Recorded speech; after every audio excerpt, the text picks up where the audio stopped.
जी नाज़रीन, ब्रेक के बाद एक बार फिर आपको खुशामदीद कहते हैं। बात हो रही है अदलिया के फैसलों की और दूसरी जानिब पीपल्स पार्टी की जानिब से एतराज किया जा रहा है कि उनकी हुकूमत को चलने नहीं दिया जाता और सिंध असेंबली में जो करारदाद पेश की गई, क्या इससे विफाक को नुकसान होगा या मजीद हालात तसादम की जानिब जाएंगे। हमें टेलीफोन लाइन पर ज्वाइन किया है कामिल अली आगा साहब ने, सेक्रेटरी इतलात हैं पाकिस्तान मुस्लिम लीग कायदीज़म के। अस्सलाम वालेकुम आगा साहब। जी वालेकुम अस्सलाम। आपको क्या लग रहा है कि क्या पाकिस्तान पीपल्स पार्टी की हुकूमत एक बार फिर सिंध कार्ड के जरिए अदलिया को डरा या धमका रही है या फिर हालात जो है तसादम की जानिब जा रहे हैं?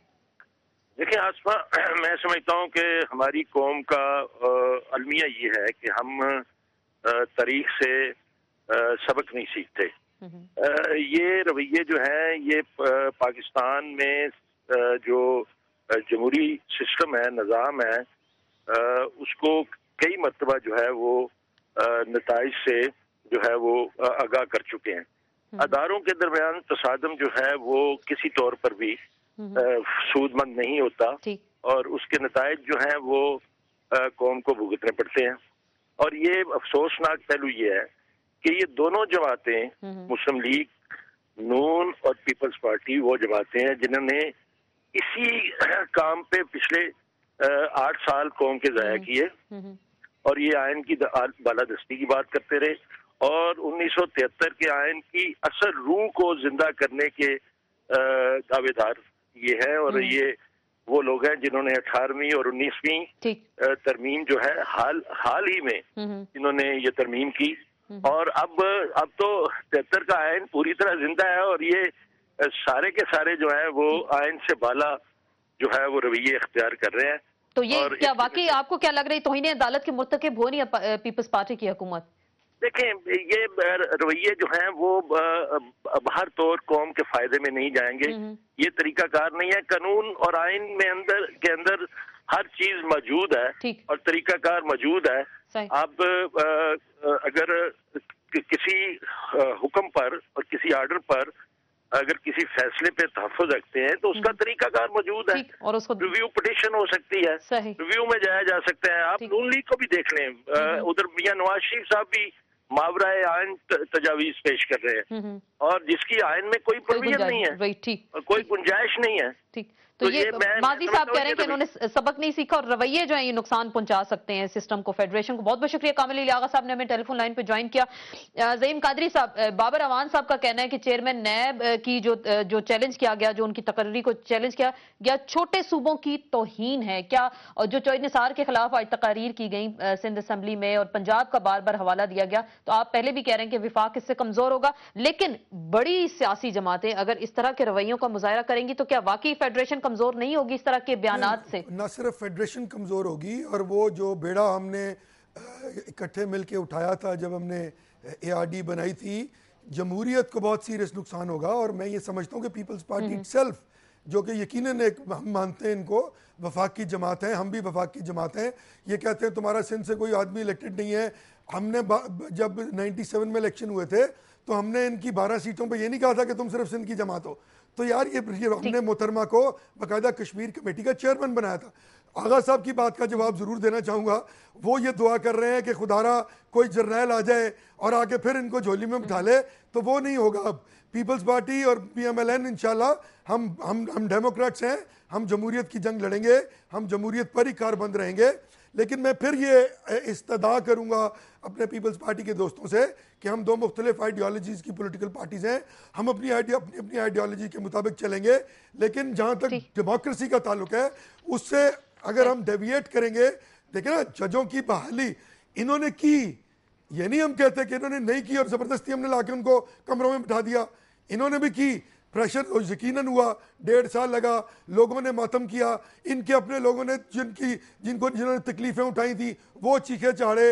इत्तेजाज साहब का इन्होंने जिक्र किया, मैंने इसरार साहब का जिक्र किया और बहुत सारे लोग थे। तो जब वो हो गया तो वाई नॉट, क्या हो जाएगा अगर आप उनके फैसलों के, अब मुझे सिर्फ एक सिंपल जवाब दे दें। हाँ, अब देखिए ना स्विस केस है, अगर इन ये कन्विंस्ड हैं कि उसमें कोई ऐसी खराबी नहीं है, कोई ऐसी प्रॉब्लम नहीं है, why not take a high moral ground, खुद आके पेश करें अपने आप को इंसाफ के लिए। इन्होंने कहा कि सिंध पंजाब हुकूमत एक स्टे पे चल रही है।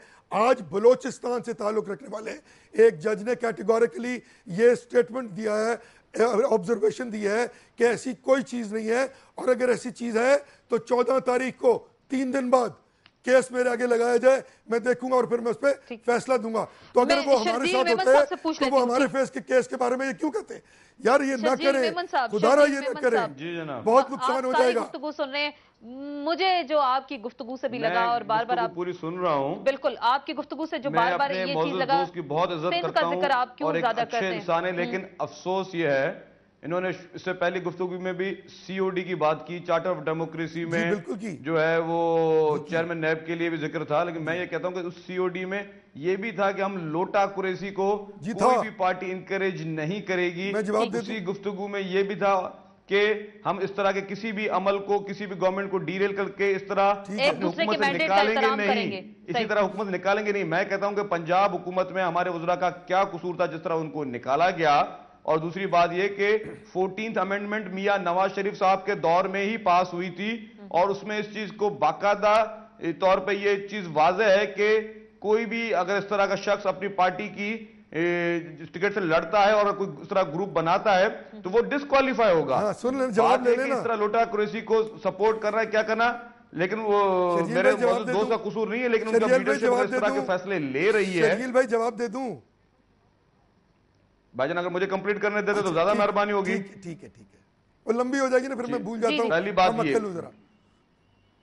अच्छा हमारे पास वक्त भी कम है, मुख्तसर चले। दूसरी बात यह कि हम अदलिया से कोई टकराव नहीं चाहते, लेकिन हम इंसाफ की उम्मीद रखते हैं अदलिया से, क्योंकि इंसाफ सबके लिए एक होना चाहिए। मैं ये भी आपसे कहना चाहूंगा कि इस वक्त पीसीओ के तहत हल्फ उठाने वाले जब सारे जज जा चुके हैं तो आसमा साहिबा आपको इस वक्त सुप्रीम कोर्ट में कोई पीसीओ वाला जज नजर नहीं आ रहा?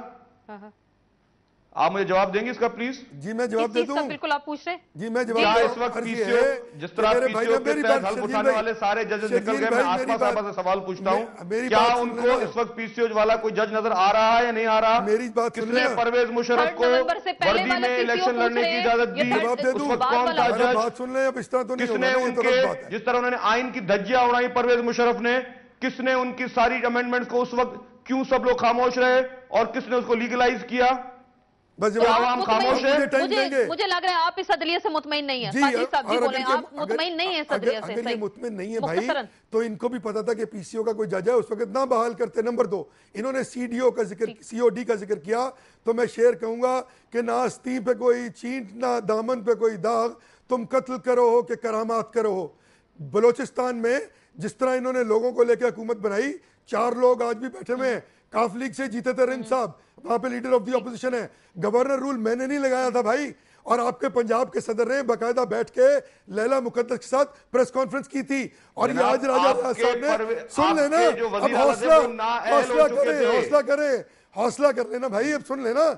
और ये राजा रियाज साहब कह रहे थे जनाब हमारे, मैं आपको मैं उस माजी की बातों में नहीं जाता, हमारे लीडरान ने कुर्बानियां दी है, कोई डील करके रातों रात भागे नहीं है मुल्क से मेरे भाई। ये क्या बात होगी शुरू? तो भाई फिर मैं भी कहूंगा कि मैं आपको वही बोल रहा हूं कि आप इस तरह की बात ना करें। हमने कभी भी लोटा कुरैशी को फरोग नहीं दिया। हमने पंजाब में आपको उस वक्त अगर हम लोग चाहते तो आप गवर्नमेंट नहीं बना सकते थे, क्योंकि आजाद अरकान जो थे अगर हम गवर्नमेंट बनाने का ऐलान करते तो हमारे साथ शामिल होते, आपके साथ शामिल नहीं होते। हमारी नेक नीति थी जिसका हमने जो खुद मोहतरमा कहती है मेरा कातिल होगा, आपने सलाम करके उसको बाहर भेजा। वो कौन था?